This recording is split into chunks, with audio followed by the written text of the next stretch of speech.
Bismillahirrahmanirrahim, salam alaikum. Dans cette vidéo, nous allons parler de l'instruction if. Donc, c'est une instruction utilisée pour le test. If, donc, veut dire si en français. Donc, tout d'abord, nous allons je vais essayer de vous montrer la syntaxe de cette instruction. Donc, la syntaxe s'écrit de cette manière. Donc, if, j'ouvre des parenthèses. Donc, et par la suite, je vais ouvrir les accolades. Donc, à l'intérieur des parenthèses, je vais écrire une expression. Donc, une expression, c'est une expression de test. Donc, une expression peut contenir des opérateurs de comparaison ou bien des opérateurs logiques. Donc, c'est ce que je vais écrire ici. Ou bien, parfois même, une expression normale, une expression d'affectation peut s'écrire ici sans problème. Donc, ça peut ne pas créer, ça ne crée pas un problème de compilation. Donc, à l'intérieur des deux accolades, je vais écrire mes instructions. Donc, c'est la syntaxe bien sûr, les instructions se terminent bien sûr avec un point virgule. Donc, c'est la syntaxe générale de l'instruction if. Donc, commençons tout d'abord par la déclaration de deux entiers, par exemple a et b, int a égale 10, b par exemple, virgule, b égale par exemple 5, point virgule. Donc, je vais essayer de vous montrer comment ça fonctionne à l'aide de cette instruction if. C'est une instruction de test. Donc, je vais écrire ici, par exemple, je vais utiliser les opérateurs de comparaison. Donc, mais avant, pardon, je vais vous montrer quelque chose. Donc, si j'écris, par exemple, si if 1, par exemple, printf affiché, je suis dans le bloc de test. Je suis dans le bloc, par exemple, le bloc d'instruction. Je suis dans le bloc d'instruction. Donc, bien sûr, si la condition entre les parenthèses est vraie, on va afficher ce message, je suis dans le bloc d'instruction, point virgule. Donc, essayons de compiler, d'exécuter ce petit programme. Donc, c'est le programme. Donc, essayons de voir. .c. Donc, c'est 6.c enregistré.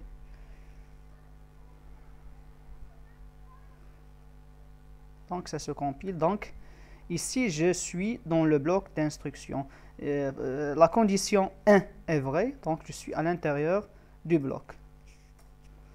Si je mets, par exemple, ici, par exemple, 6, nous allons voir, de la même manière, c'est vrai. Donc, si je mets ici moins 7, par exemple, c'est vrai. Mais si je mets une expression égale à 0, donc ce n'est pas vrai et on n'affiche rien ici. Donc, l'expression est évaluée s'il est égal à 0 ou bien s'il est différent de 0. 0 étant un entier, bien sûr, et non pas une variable booléenne. Donc, c'est un entier 0. S'il est égal à 0, donc le bloc d'instruction ne va plus être exécuté. Sinon, s'il est différent de 0, donc le bloc d'instruction est exécuté. Donc, si je mets par exemple une expression, par exemple, si if a égale à, donc par exemple, b ici égale à 0, donc si b égale à 0, ça veut dire quoi? Je vais mettre ici 1.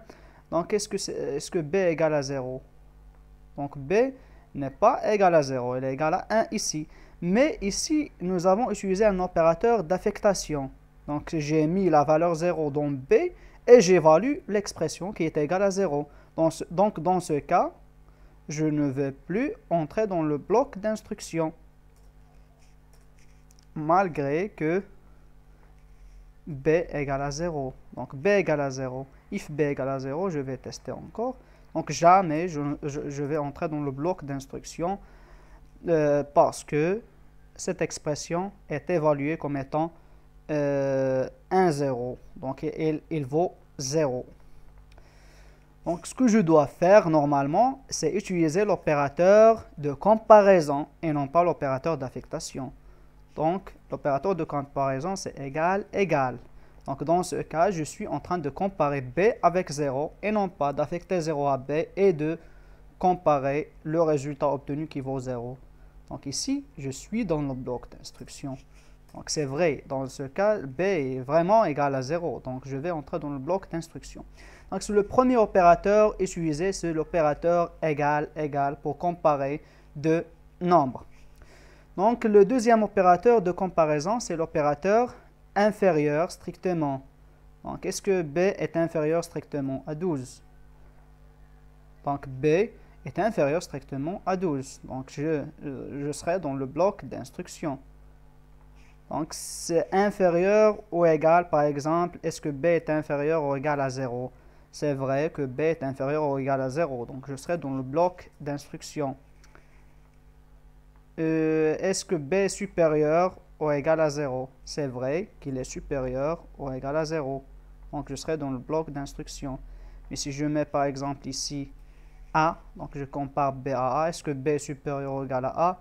Non, donc je ne suis pas dans le bloc d'instruction.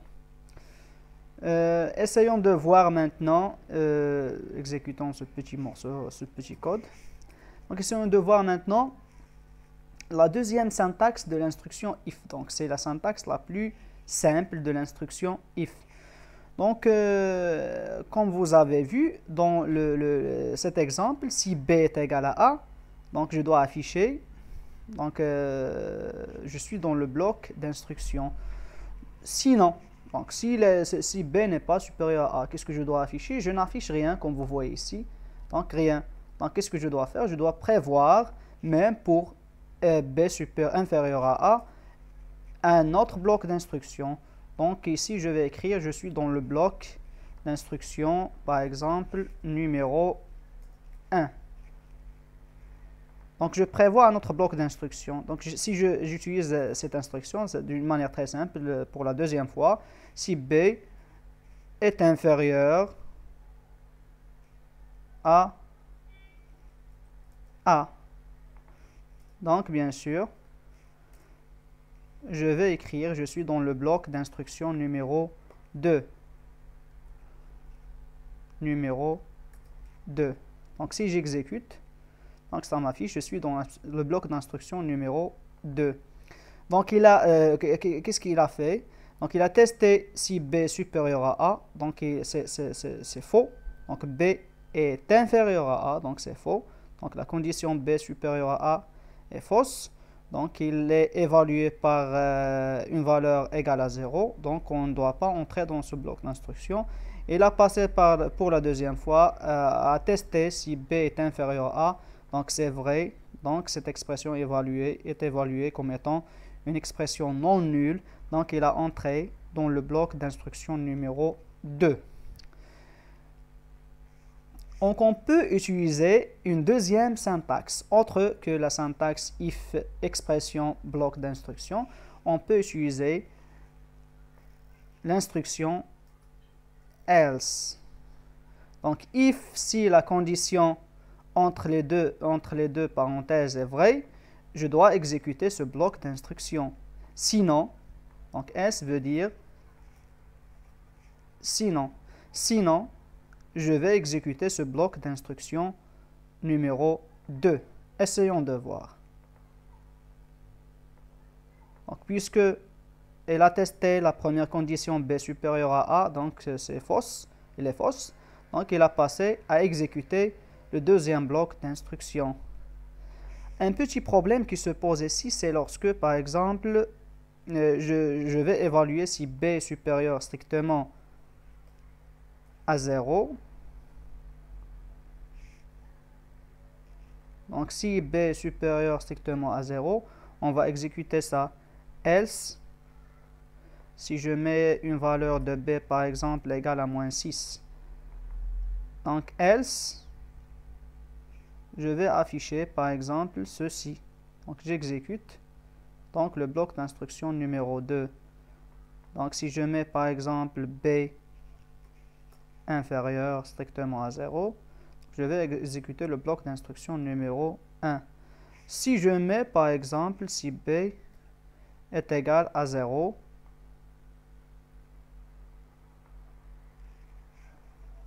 B est nul.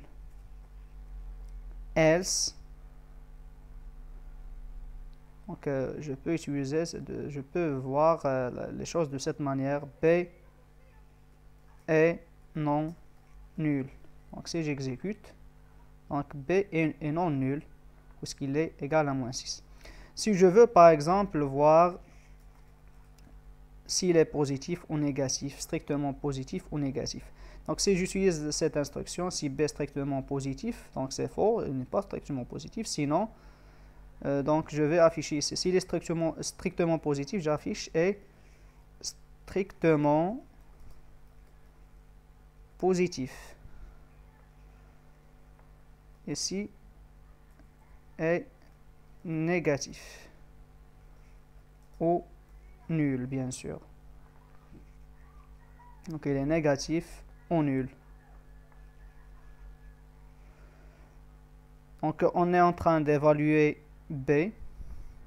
Pour la première fois, je teste si B est strictement positif, donc c'est non, non.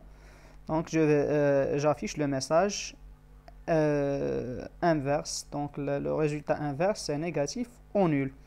Donc, si je veux par exemple faire un petit programme qui teste si le B est nul, ou bien positif, strictement positif, ou bien strictement négatif. Donc j'ai trois conditions à tester, trois expressions à tester bien sûr.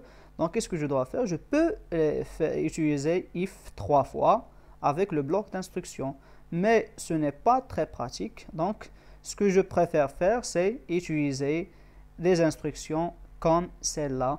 Donc if le bloc d'instruction est vrai, sinon si, donc else, if, je mets le deuxième test, donc si B est inférieur strictement à 0, j'affiche que le nombre est strictement négatif. Je continue avec ce type de test plusieurs fois, donc autant de fois que je veux utiliser cette instruction if, je peux l'utiliser. Donc if B égale 0. Donc je peux afficher le message B. Donc B est nul. Donc j'exécute mon programme. Donc ça se compile. Donc B, il m'affiche B est nul. Donc lorsque j'ai plusieurs expressions à tester, je peux utiliser if, la première expression, j'affiche le bloc d'instruction que je veux exécuter, else if, la deuxième expression à tester, le bloc d'instruction à exécuter, else if, etc. jusqu'à ce que je termine toutes mes expressions que je veux tester. Dans ce cas, nous avons trois expressions à tester. La première expression, c'est B supérieur strictement, B inférieur strictement, B égale 0. Donc, si je change la valeur de B, c'est bon, strictement positif. Donc, comme je vous ai dit, je peux faire ça à l'aide des if. Donc, je peux effacer ce else et ça fonctionnera toujours. Donc, ça fonctionne correctement. Mais le problème, c'est quoi? C'est bon, ça fonctionne. Mais le problème, c'est que je vais évaluer la première expression.